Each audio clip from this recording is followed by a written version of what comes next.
Mag-home visit po kami. Hello mga kababayan, ito po ang aming mga trabaho. Kakaawa naman yung asawa ko. Mag-home visit kami, yung kasama niya yung nurse ko. Kawawa naman itong mga matatandang seniors. Okay? Ito, kaya lang din natin pwedeng ipakita yung yung mga pasyente. Okay, ito po ang aming buhay sa Amerika.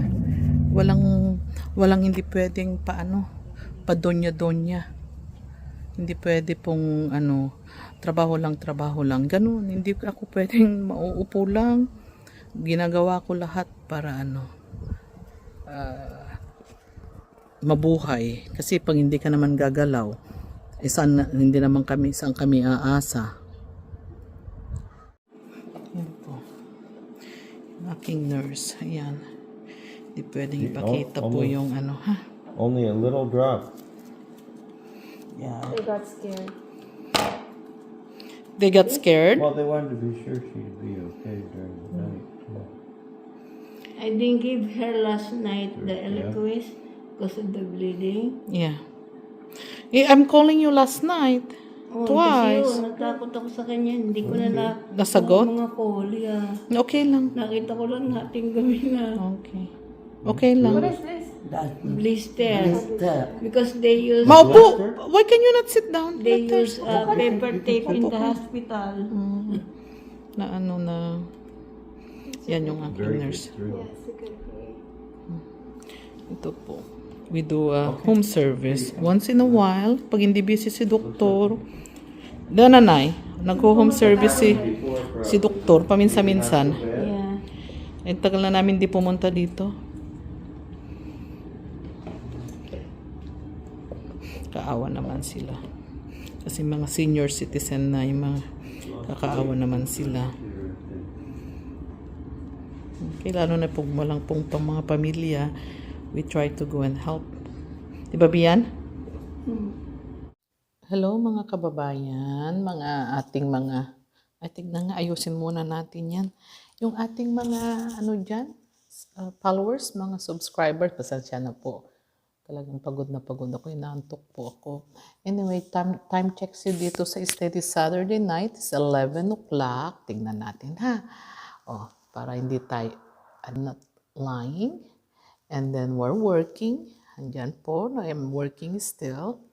My husband and I, nagra-rounds po kami sa nursing home. Pasensya na po yan. Anyway, ito po ang aming buhay. As I said before, hindi po kami milyonaryo. We're not rich. We're not millionaires. We work kung anong meron kami. As you see, 11 o'clock at night, Saturday night, instead na kami ay gumagala, nandito po nagtatrabaho po kami ng asawa ko. We made rounds sa this is our second nursing home of the day na, in the afternoon, in the evening. Nag-rounds na po yung asawa ko kanina umaga. Anyway, let's talk about yung mga bashers natin. Alam kong, it's been a while, hindi ako sumasagot, kasi busy po ako talaga. We are having a site visit. Thank God po, nakapasa naman kami. We have several site visit po sa mga insurance. So far, we're doing very well. We did well. So thank you to my staff and all the people that behind our site visits. And the people from the Philippines, the call center, they actually help answering the calls. Ang ating pagkwentuhan po, yung tungkol sa mga bashers, okay? Let's talk about Ignacio Largo. Ewan ko if he or she, hindi ko po kilala, but alam mo, is unfair. Is unfair na sasabihin nyo po na hindi pwedeng magtrabaho ng mga Apat Marias kasi scholar lang sila. At dapat nahihirapan sila sa brand. No, that's very unfair. Kung sila ay babalik sa Davao, and I put them in Davao, and I still help them, all they got is 5,000 each. Kasya ho ba yun? Tapos gastos po nila lahat, pati transportation, pagkain, bahay, tubig, ilaw, lahat-lahat po. So now, libre po lahat-lahat. Lahat ng pagkain nila. So you cannot say that, okay po, yung Ignacio Largo, hindi pwedeng sabihin na ganun, na hindi sila dapat gagalaw kasi scholar lang sila, dapat nakaupo lang sila. Bakit? Sino ba ang tutulong o tinutulungan na hindi nagagalaw? Di, nakaupo na lang sila. Hindi na, alam mo yung mga scholars na yan, yung mga scholars natin na apat na yan, kasi ang dami ko pa namin scholars na hindi na vlog. Ito lang kasi ang na-vlog na nung umpisahan. Okay? Ang dami po. You could ask in Abra. You can ask Sir Paul. Ang dami po namin. Kaya, my suggestion po, Ignacio Largo, is please, kung gusto mong tumulong, we appreciate, we accept you, we accept the help. Kung gusto nyo pong tumulong. At pag kayo ay tumulong po, hindi na natin pagagalawin yung apat na Marias. Naupo na lang sila. Okay? Sana naman you contact me, you will email me para we coordinate the care. Maybe you can help them. You can match up what I'm giving them every single month, including their pagkain, including their tubig, bahay, electric, lahat-lahat na po. Okay? At saka next po na pangbabash, walang gasol ang mga Marias. Kaya pumunta sila sa bundok, kumuha ng kahoy. No, it's their choice. They have gasol. I have one inside the house, I have one outside. Kasi dalawa po kitchen namin sa bahay. One is outside po, doon sila nagluluto. One is inside the house. Dalawang gasol po. And every single month may allowance yan sa gasol. Okay, kaya you cannot say that because you don't know. Kasi kayo po, I think, ewan ko kung nagsiselos kayo sa kanila instead of being happy for them. I don't know kung bakit kayo naiinggit sa kanila. Actually, I really, happy to accept your help if you can. Kagaya po ni Ma'am Elizabeth sa Malolos, Bulacan, napakabait po yun. Palagi niyang sinusuportan yung apat Marias, nagpapadala po ng mga tulong, mga kailangan nila. So thank you Ma'am Elizabeth. Okay, next po na topic natin. Si Badiday daw, hindi dapat daw nangangahoy o kaya ano you call that? Carrying heavy stuff. Why? Kasi daw, pag nag-i-injection daw mabigat. Oh no, you cannot do that. Kung kami nga po, we work hard, me and my husband. We carry stuff. Wala kaming katulong. We move stuff, we carry stuff, lahat-lahat po. Bakit we do everything? Alam nga naman na, anong gagawin nila? My goodness. Kaya, dahan-dahan lang po yung pagbas sa kanila. Nakakaawa naman yung mga apat na yun. Diyos ko, dahan-dahan lang po ha. Pasensya na. Okay, next one. Yung pagbabas kay Badiday, tungkol sa asawa niya. Bakit yung asawa niya, bakit tinatalian daw namin ang lieg ni Badiday at hindi namin pinapauwi? No, I never suggested na hindi uuwi si Badiday. It's her choice. Siguro pag napanood niyo po yung mga previous na vlog, pasensya na po kasi I'm working at the same time sa computer. I'm signing mga ibang paperwork sa computer. So, I asked several times, do you wanna go home last year? Hindi po namin tinatalian legs. Sabi ni Badiday, wag po. Kasi she doesn't have vacation. She doesn't have, kagaya pag tapos magsa-summer na naman siya. Okay, sana intindihin nyo bago kayo magsalita. Kasi nakakasakit ng damdamin, masasaktan din yung mga tao, ha? At saka lalo ako. Ang dami-dami kong problema. Paproblemahin ko ba naman yun? Bakit yung asawa ni Badiday, yung mga anak, tinatalian daw namin si Badiday, hindi daw namin pinapauwi. Oh, that's not true. That's not true. Kung gusto nyo pong tumulong kay Badiday, please contact me and help. Okay? Badiday, by the time she was done, she's probably gonna spend millions of money. Okay? So, kaya kung gusto nyo pong tumulong tungkol kay Badiday, I happily accept your help. Again, please contact me, email me, or message me, and then we will coordinate the care. Tatanggapin po namin ang tulong. Okay?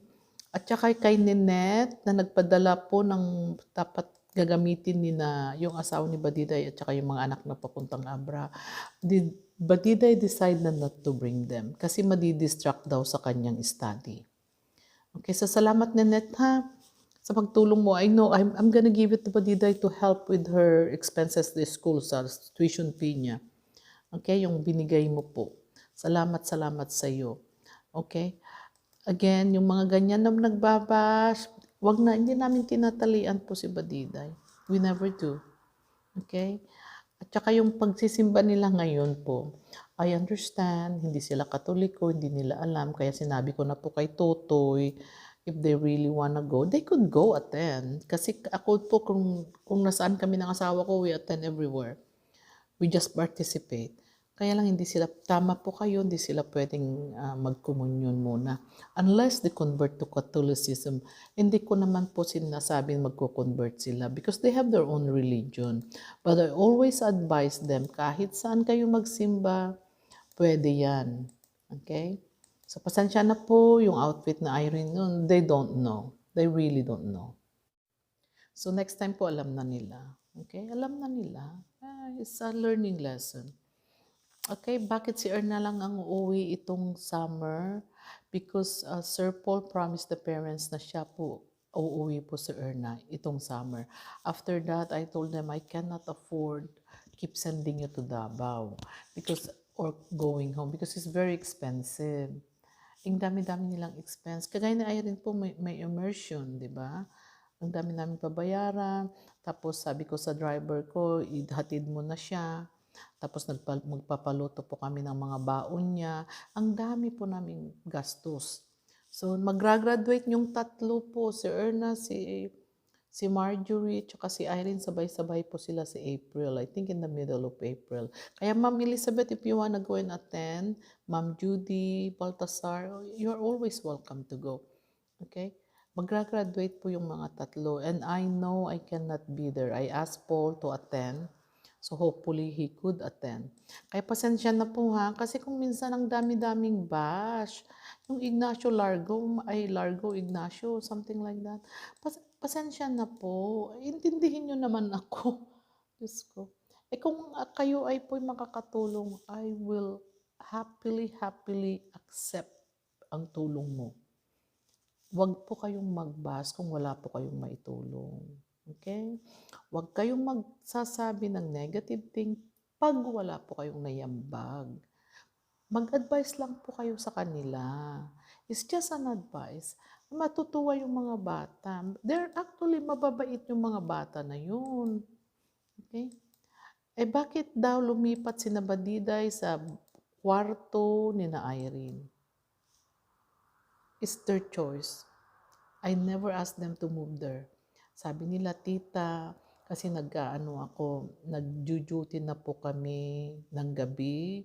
Nag-iisa si Marjorie sa bahay, sa loob ng bahay. Ayaw ko po ng ganun. Kaya pwede ba, lilipat muna kami. Sige, okay lang. Kaya lumipat sila sa Tapos sabi niya, pag mag-i-immersion si Irene ng 5 araw, 7 araw, tapos wala si Badiday magjo-duty, dalawa lang na maiiwan. It's not a problem naman po kasi harapan namin pamangkin ko kapitan, tapos yung mga alam mo naman yung mga alaga-alaga namin sa amin, okay lang. Hindi naman sila it's a very safe place. Alam na nila yun. Kaya lang you never know. Okay, yun ang dahilan po kung bakit sila lumipat sa baba sa kwarto ni na Irene. Because pagdating ni Irene ng mag-immersion, si Erna lang, saka si Marjorie, tapos mag-duty si Badiday. Okay, andyan naman si Ma'am Belen, kapitbahay naman namin. Andyan naman yung pamangkin kong kapitan sa harapan lang ng bahay namin. So, again, I do appreciate you guys watching them. Continue following them, their journey. It will be an exciting year for them. Mag-graduate na po sila sa April. I believe April 15. Okay? And then Marjorie and Erna, hindi ko nga alam kung anong grade na sila. Isipto si Irene po magka-college na. Okay? We asked Irene kung anong gusto niya. You know, we still plan to bring Irene here, but it's a little bit complicated than we thought. Hirap-hirap yung mga ano ni Irene, mga papers niya. Okay? Salamat again sa inyong lahat. Sa pagpasensya na po. Kasi gusto ko lang sagutin yung mga bash nila. Nakakaawa naman kami. Nakakaawa naman si Tutoy. Nakakaawa naman yung apat. Okay, salamat again sa pagtangkilik. Salamat sa pagsusubaybay sa mga apat na Maria, sa mga channel namin. Please watch Maestro June Vlog, Kuya Tutoy, lalong-lalo na si Paul, si Pugong Biyahero, si Madam Yula, lahat ng PB team, si Peter Paul po, Peking Bombay, lahat ng PB team po. Salamat sa inyong lahat. I do appreciate you. We love you from the bottom of our heart. My husband and I appreciate you very well, and the rest of my family appreciate you very well. Again, from the bottom of my heart, we love you. Thank you for watching and thank you for being there all the time for us.